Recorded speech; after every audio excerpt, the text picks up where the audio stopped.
E a gente falar sobre as mães no sarau de maio fica muito perdido, né? Eu vou antecipar, tá? Agora fazer em abril a minha homenagem ao Dia das Mães. Uma poesia do Giuseppe Ghiaroni. Oh, esse cara é bom, hein? Esse cara eu conheço a poesia dele, esse cara é muito bom. Boêmio pra caramba. Mãe, volto a te ver na antiga sala, que uma noite te deixei sem fala, dizendo adeus como quem vai morrer. Me viste sumir pela neblina, porque a sina das mães é assassina. Amar, criar, cuidar e depois perder. Perder o filho é como achar a morte. Perder o filho quando grande e forte já podia ampará-la e compensá-la. Mas de repente surge uma mulher bonita que sorrindo rouba. E a própria mãe aflita ainda se volta para abençoá-lo. E assim partimos e nos abençoaste. Fui para o mundo me deseducar. E tu ficaste num silêncio frio ao lado do leito que deixei vazio, cantando uma cantiga de ninar. E hoje volto coberto de poeira, te encontro sentadinha na cadeira, cabeça pendida ao peito. Quero acariciá-la, mas não me atrevo. Quero acordá-la, mas não sei se devo. Não sei se tenho esse direito de mostrar nas rugas do meu rosto toda a miséria que me aconteceu. E quando vires minha expressão horrível, minha máscara irreconhecível e a minha voz rouca murmurar: mamãe, sou eu. Eu bebi na taverna dos cretinos, eu brandi o punhal dos assassinos, eu andei nos braços dos canalhas. Eu fui jogral em todas as comédias, eu fui vilão em todas as tragédias, eu fui covarde em todas as batalhas. Eu te esqueci, as mães são esquecidas. Mas só agora, quando chego ao fim, traído pela última esperança, e quando já a dor me alcança, me lembro de quem nunca se esqueceu de mim. Mas espera, devo voltar, não mereço estar aqui. Mas o que foi? A cadeira range, é tarde agora. Minha mãe se levanta e abrindo os braços, me envolve num milhão de abraços, e rendendo graças aos céus, diz: meu filho, e fala e chora quando o trem me ri, e parece que Deus entrou aqui, não o último dos condenados.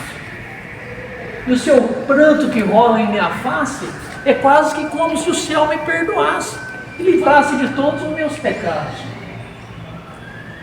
Sim, eu tenho mãe, e essa aventura é tanta que eu compreendo o que significa. O homem é pobre, mas a mãe é rica. O filho é homem, mas a mãe é santa. Santa que eu fiz envelhecer sofrendo, e agora me beija como que agradecendo por toda a dor que por mim foi causada. Os mundos onde andei nada te trouxe, mas ela melhora com o olhar tão doce, que mesmo nada tendo, não te falta nada. Dia das Mães é o dia da bondade, maior que todo o mal da humanidade, purificado no amor fecundo. Por mais que os homens sejam mesquinhos, enquanto uma mãe cantar ao lado de um bercinho, cantará a esperança pelo mundo. Giuseppe Ghiaroni. Como você me entendeu, eu vou de novo explicar. Se a semente morreu, não adianta enterrar. Como Deus ter consciência se existe a interferência desse ego que palpita? E Deus muito amoroso me disse: sê corajoso, que a graça será bendita. Como meditar, meu Deus, se existe muitos eus aqui dentro conversando? A vida é cada momento, por isso ser sempre atento, a verdade é um só falando. Ó, meu Deus, peço clemência, que a voz da consciência me fale alto em bom tom. A consciência é uma voz que só se escuta após regular baixinho o som. No ato de meditar, é mais fácil de se entrar no reino do vosso Pai. Procure observar, mas sem se identificar, pensamento entra e sai. Quando estás conectado comigo assim nesse estado, te informo o dever agir. Que seja um ato diário, não importa qual horário, porém é bom persistir. Com o tempo estarás atento, acordado em teu talento, ciente do acontecendo. E assim vai ficar normal o que é essencial. Tu estarás aprendendo. Saí da conexão com o amor no coração e o espírito elevado. Ganhei a noite, pensei, depois que observei o céu todinho estrelado. De repente. A culpa do que todo que fez, eu lembrava, é um traiçoeiro. E agora, o meu amigo aqui começou com uma poesia muito interessante. A última poesia de Boccaccio. Meu ser evaporei na lida insana do tropel das paixões que me arrastava. A cega eu cria, mísera eu sonhava em mim, quase mortal e instinto humana. De que número sois a mente fã da existência falaz me endoidava, mas eis sucumbe natureza escrava ao mal que a vida em sua origem dana. Prazeres, sócios meus e meus tiranos, esta alma que sedenta em si não coube no abismo dos humildes desenganos. Deus, só Deus, quando a morte a luz me roube, ganhe um momento que perdera anos, saiba morrer do que viver não soube. E no entanto este cão foi meu amigo, como tantos amigos que ainda hoje faço. À noite, com que enorme estardalhaço, ia encontrar-me no portão antigo. E a sua dona vinha estar comigo, e amorosa encostava-se no meu braço. Hoje, a outro ele faz a mesma festa. E ela, em outros braços, ela se empresta. Como se não houvesse havido transição. E eu rio dessa história sem desconversa. Pitando um cigarro de pau, eu pergunto: por que razão nasce roxa e branca flor? Depois disso ele me respondeu: seu moço, maracujá não foi branco, mais branco do que a caridade, mais branco do que o luar, eu posso até me jurar. Quando as florzinhas dele brotavam, lá para as bandas do sertão, maracujá parecia um ninho de algodão. Há muito tempo, o mês de me lembro. Se foi maio, janeiro, dezembro, nosso Senhor Jesus Cristo foi condenado a morrer numa cruz. E bem longe dali, como há de que, junto à cruz, aos pés de Nosso Senhor, havia um pé de maracujá carregadinho de flor. Pregaram Cristo a martelo. Ao ver tanta crueza, a natureza de tristeza se pôs a chorar. Chorava a ribeira, os vales, as folhas, sabiá também chorava. Foi assim que tingiu todas as flores, que os dias de contar, por que razão nasce roxa a flor do maracujá. Como não tem violão, né? Já se tivesse aqui a música do Chico que o Alberto declamou, Então vamos lá. podia ter sido cantada. Vamos matar a introdução.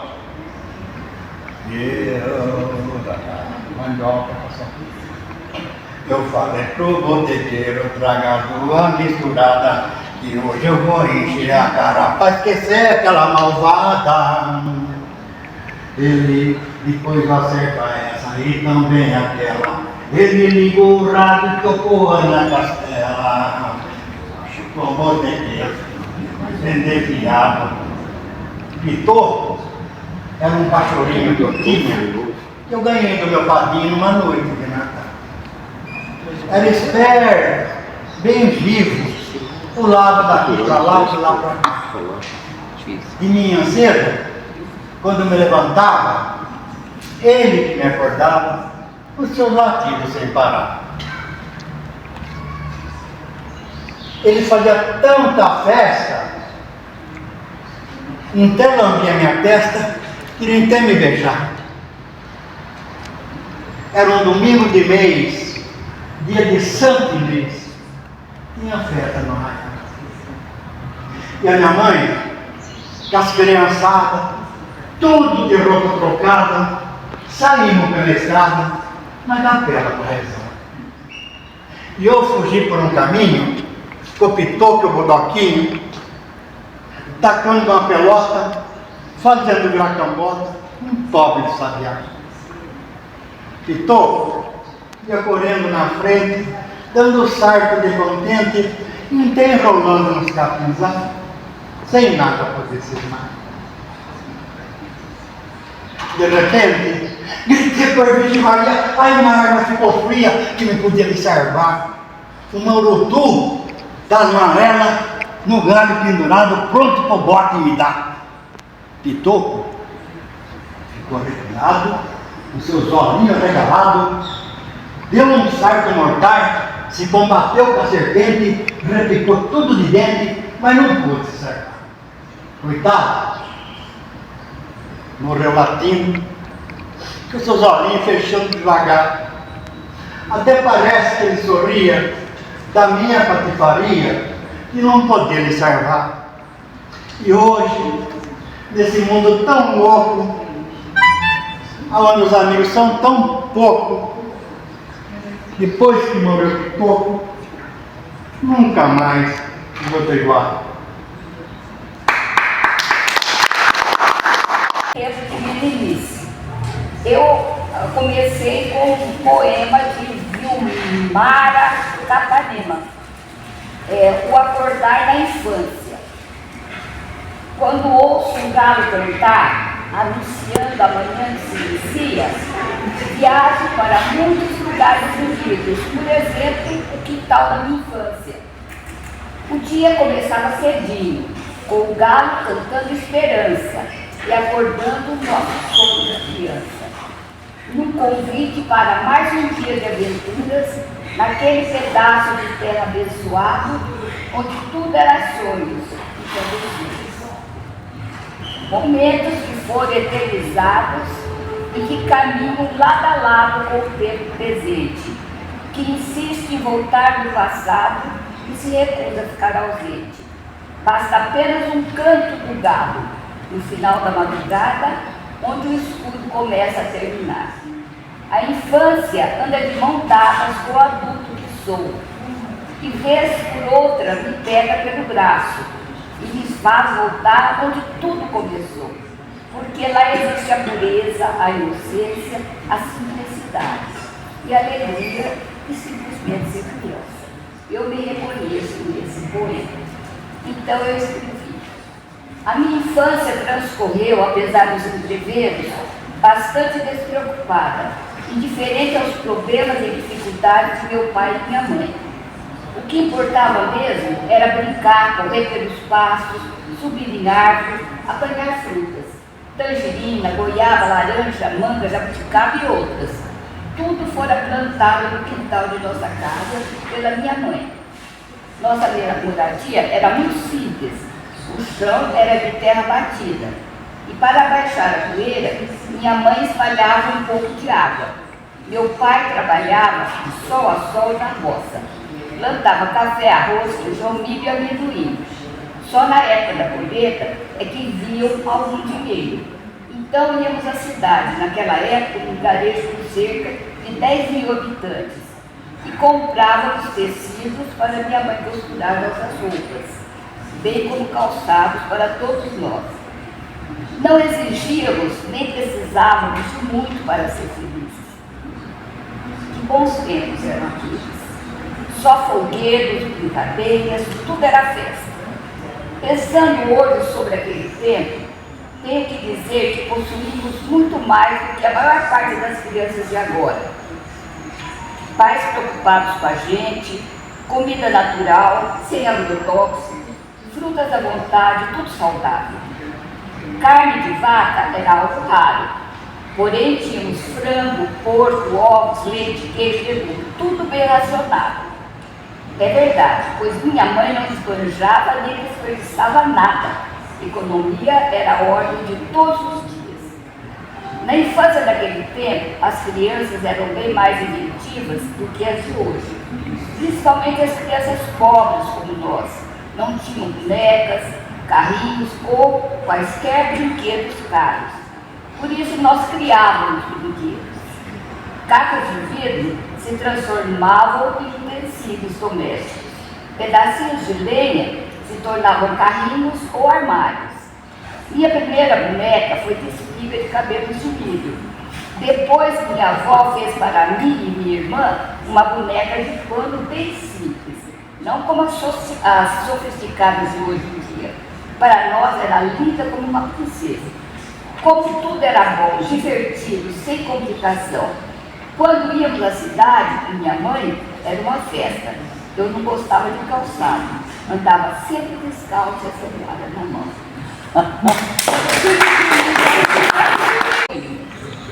Meu livro, eu vou relançar meu livro, né, que agora é atualizado, e depende do meu amigo Paulo, para quando vai ser. Ele disse que em junho dá para eu lançar o Sarau do Batata. Pois é.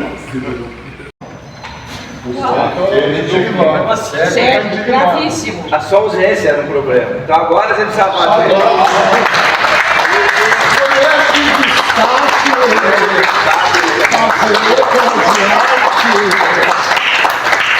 Teve ontem lá na Garcia. Pode fazer o discurso que você fez ontem. Foi muito bom.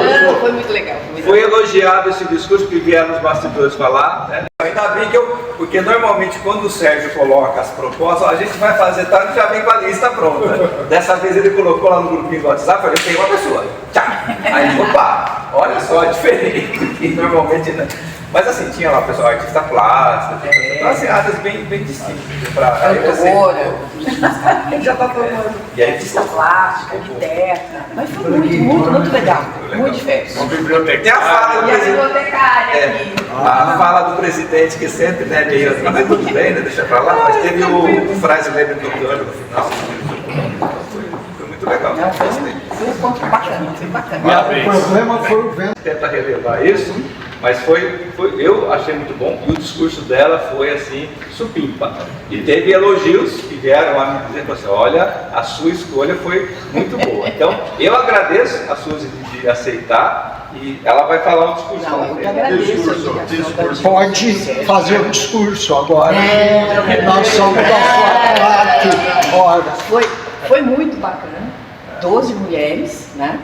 Cada uma de uma área diferente.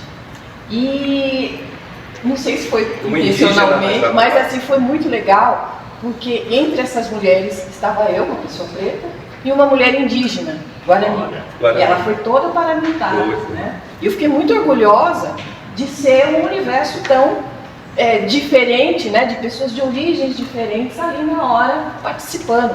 Foi uma baita homenagem, assim, acho que foi muito lindo o que aconteceu, todas as mulheres tiveram oportunidade de falar. Uma juíza aposentada, arquiteta, tia Sônia Rubinski, né, que apareceu. Nossa, eu fiquei emocionada. Foi muito lindo. Cada um de uma área. Destaque. Eles estão querendo organizar uma grande intervenção chamada Riobaldia, para referenciar o Riobaldo, que é o narrador do Grandes Sertões, Veredas, e para cevar a obra do Guimarães Rosa. E aí eles estão propondo fazer no Sarau de Junho. E aí armar aqui um tendel com exposições, tem uma proposta daquela menina lá. Pode vir para cá, você fica aí escondida, você devia estar aqui desde o começo. Chega e vai para trás do balcão de medo desse bando. Então a ideia delas é fazer uma prática de bordadeiras e que os rosianos de Cordisburgo ficam fazendo e armando estandartes e coisas parecidas, almofadas. Tudo bem, pessoal? Meu nome é Lília, Eu sou artista têxtil já há um pouquinho mais de 10 anos. E junto com a Suzy, né, a gente decidiu fazer aqui no dia 27 de junho, que é o aniversário de Guimarães. Aniversário dele esse dia? É. Aí a gente vai fazer uma grande exposição de artistas do Brasil e alguns de Portugal, artistas têxteis, que vão usar as obras de Guimarães como inspiração para criar bordados e telas, e vão bordar roupas, e aí vai ficar aqui a exposição. Aí eu queria convidar vocês para vir, né? Para prestigiar, para fazer o sarau também, né? Dia 27 é o sábado. Ou é sexta? É sexta. Isso, o sarau é o sábado. É, o sarau. É, mas aí quando vocês vierem, a exposição ainda vai estar. Isso. Porque ela vai permanecer, né? A exposição começa na sexta. Começa na sexta. Mas vai fazer o sarau junto com essa ideia? Não. Aí o sarau vir gente dos riobaldenses fazer intervenções no sarau e nos convidando para trabalhar a obra do Guimarães Rosa nesse dia. E para referenciar a obra dele. E eu estou até pensando em fazer uma condução coercitiva do Bié, prosador, que é o cara que ganhou um prêmio de literatura quando ele era menino das mãos do Guimarães Rosa, e lá nos anos 30. O Homem de Peçanha. O Homem de Peçanha. E o Gabriel ganhou o diploma de melhor redação da mão de um cara esquisito e que o cumprimentou. O Gabriel tinha 9, 10 anos. E aí, anos depois, ele foi folheando coisas sobre o Guimarães Rosa, se deu com a foto do Guimarães Rosa. Foi ele! Descobriu que ele tinha ganhado a prenda da figura. Então, o Gabriel deve ser conduzido coercitivamente para aqui. O Gabriel é de Campinas? Mora em Campinas? Mora em Campinas. Encontrei com ele lá na... Foi fundador do sarau. O Gabriel é da trupe inicial do sarau. Vocês não conseguiriam vir na sexta? Você está falando o Gabriel, o Biel? O Biel Prosador? Isso, Biel Prosador. Era para ter trazido ele hoje aqui. Isso. Ele almoçou comigo anteontem. Isso, no dia 28 eu vou trazer ele amarrado, se precisar. Ele estava com problema de doença em casa. Isso, ele tem, a esposa dele... Um curso lá no Unicamp, ser reconhecido lá no Unicamp, foi premiado e tal. Aí ficaram tão empolgados que falaram assim, ó, vamos editar um livro,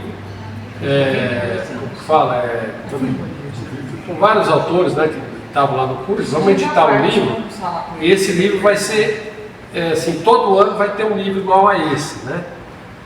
E fizeram um e nunca mais fizeram mais nada, né? E ele guardava esse livro com o maior carinho, né?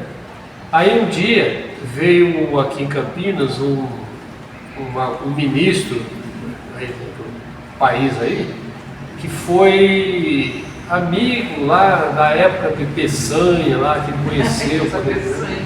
Aí ele ficou tão empolgado, ele catou aquele livrinho, né? E foi para encontrar essa pessoa, ele queria encontrar, né? Aí barraram ele na porta, não deixaram ele entrar, porque... Né? Aí ele falou, não, mas fala pro fulano que é o Gabriel, é aquele Gabriel, pá.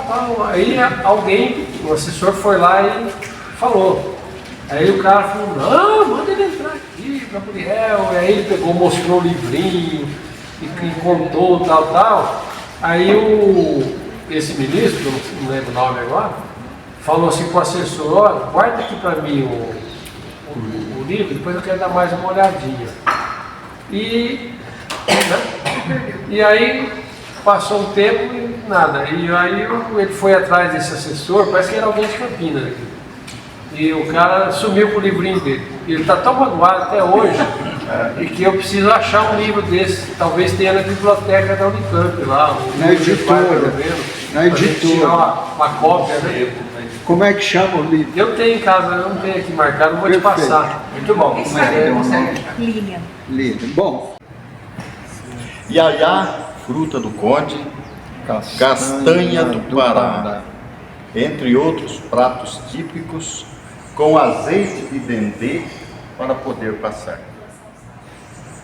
Iaiá, fruta do conde, castanha do Amazonas, entre outros pratos típicos, com azeite de dendê para poder passar na zona. Franca, espelhos, pau-brasil e cruzes, fanfarras e fãs das farras, palácios com tapetes mágicos, clarins e sagradas cornetas, cobras, lagartos e moscas mortas, cavalos, burros e bestas, bandos de hienas e de urubus, corrupção como nunca se viu, melecas que não se fazem jus, forrobodós que fecham as portas. Eis a história do Brasil. Mas para serpentear, para capão, pacapá, capão, pacapão, pacapão, pão, pão. Loucuras, pólvoras e cinzas da nossa civilização. E para acabar, que sacanagem. Ai o homem do saco aí. Ai o bicho papão, gente. Mas urubu tem pena, só come depois de mortas. Página 34. A esposa do pescador nunca vi mulher tão feia. Uma pescaria que horror, assustava até baleia. Lua cheia a iluminar as veredas da paixão, e aqui minha alma a chorar no escuro da solidão. Flertou a pessoa errada e logo se arrependeu. Só podia dar em nada, foi o que aconteceu. O calor está chegando, o cabelo a esvoaçar, e o veterano esperando para o seu topete cortar. Sou artista de novela, falou o calouro assim, e o veterano revela, é o famoso Mintintim. Primar pela educação, dando aos jovens garantia que o futuro da nação será de paz e harmonia. A mentira do matuto, a baleia me engoliu, e acendi meu charuto, saí quando ela tossiu. Arthur Tomás. Lulistas e bolsonaristas. É de Dorothy Jenson Moretti, não sei quem é. Que bela seria a vida se acima de ódios mortais uma ponte fosse erguida unindo margens rivais. Mais um, da Wanda Fagundes Queiroz. A mais sublime lição de grandeza, amor e fé foi ver um alguém sem mão pintando flores com o pé. Bolsonarista eu não conheço. Um aceno distraído lá da janela do trem, para mim podia ter sido, hoje eu vivo sem um bem. Em nossas brigas de amor, em que a dor nos acompanha, há nelas um sofredor, nesse inútil perde e ganha. Toda vez que me chamares, eu, desgarrado veleiro, singrarei todos os mares, buscando o teu paradeiro. À noite, lá no horizonte, sobre a imensidão do mar, até que o dia desponte, a lua irá pratear. E a última aqui.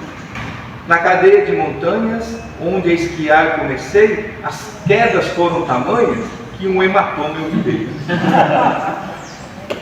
Isso aqui ele é um bom... É do mesmo Arthur, né? Ele tem... O meu está na página 15. Ah, você está no livro 15. Você tem o mesmo livro. Paulo nos presenteou hoje, né? Que o Arthur mandou para a gente, é isso, agradecendo ele. A gente tem lá uns entreveros lá na parte que eu divulgo meu blog para ele, lá ele não gosta muito do pastor, mas é outra história. Ele é bolsonarista também. Esse é o mal dele. Esse é o mal, é um pecado mortal dele. É o grande defeito dele. Mas fazer o quê? A gente tem as trovas dele estão aqui, ó. Tem piores. Ele irradiava jogos. Irradiava poesia.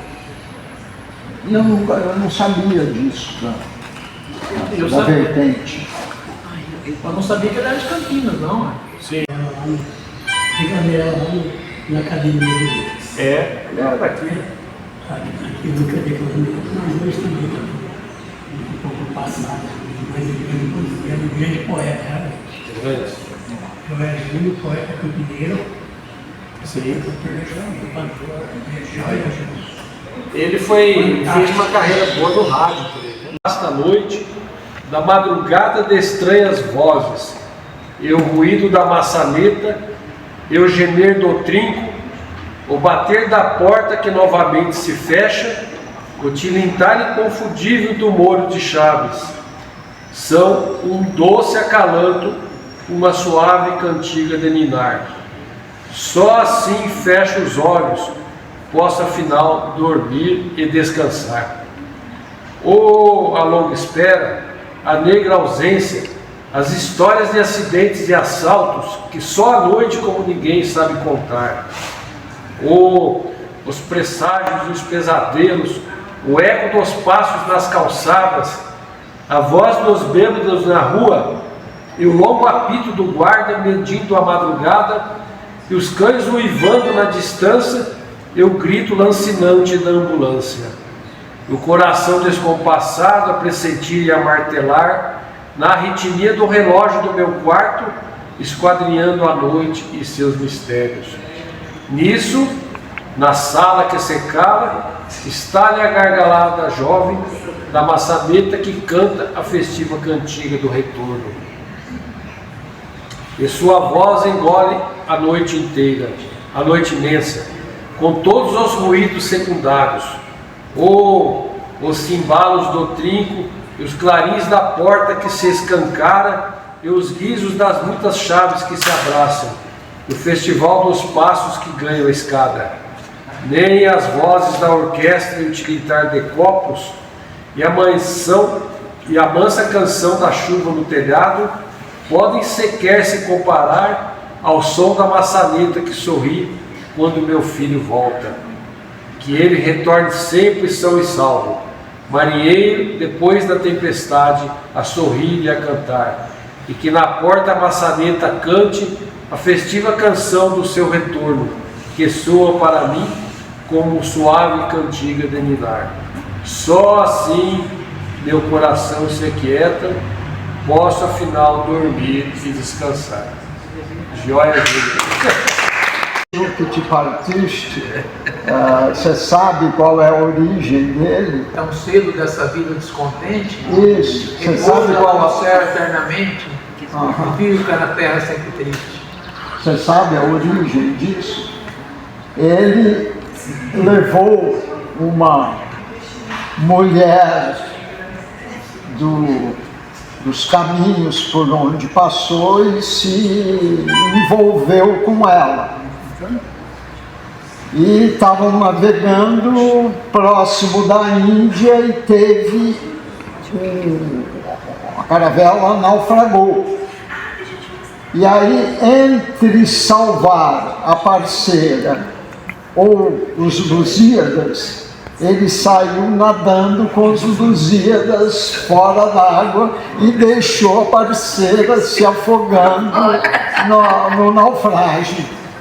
E aí ele pegou e, de alma sofrendo, ele escreveu: alma minha, gentil que te partiste. Se assim me permitir, Engenharte. Engenharte, que aliás é o nome da minha coluna que eu tenho no Jornal Regional, que saiu hoje. É Camonion, é Camoniano. É um projeto que eu tenho também de compilar textos e alunos de engenharia para escrever um pouco de arte, né? Então, o Alma Minha.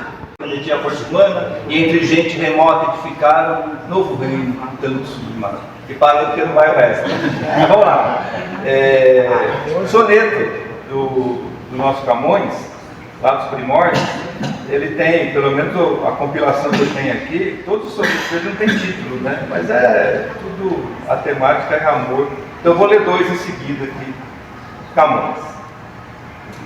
Enquanto quis fortuna que tivesse, esperança de algum contentamento, o gosto de um suave pensamento me fez que seus efeitos escrevesse. Porém, temendo o amor que aviso desse, minha escritura algum juízo isento, escureceu meu engenho com tormento, para que seus enganos não dissesse. Ó vós que amor obriga a ser sujeitos a diversas vontades, quando lerdes um breve livro casos tão diversos, verdades puras são e não defeitos, e sabei que segundo o amor tiverdes, tereis entendimento de meus versos. Eu cantarei. Vai pegar um soneto no outro? Não precisa pegar fita crepe. Mas dá uma liga legal, irmão. Eu cantarei de amor tão docemente, por uns termos em si tão concertados, que 2000 acidentes namorados faça sentir ao peito que não sente. Farei que amor a todos avidente, pintando 1000 segredos delicados, brandas iras, suspiros magoados, temerosa ousadia, pena ausente. Também, Senhora, o desprezo honesto, de vossa vista branda e rigorosa, contentar-me-ei dizendo a menor parte. Porém, para cantar de vosso gesto, a composição alta e milagrosa, aqui falta saber engenho e arte. De 1º de abril. É pau, é pedra, é pau, é pedra. Pau, Brasil! Quando o Cabral viu o nosso pau, cor de sangue, cor de graça, gostou do pau que viu. E pôs o nome dessa terra Brasil. A mata e os ovos de ouro, tesouro explorado o tempo todo com o furor da chibata. Na primeira missa, a cruz e o sangue, um país de joelhos. E do pau-brasil até a cana-de-açúcar, a nossa pátria Brasil inteiramente feliz.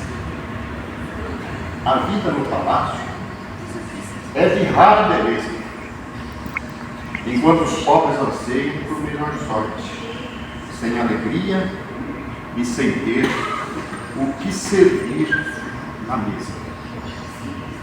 Impostos esforçantes sobre o que se ganha. Quanto mais esforça, tanto mais apanha. Por entre os dedos escapam os anéis. Para os de mãos grandes e os seus cartéis. Conflitos, impasses, nas praças, nas ruas.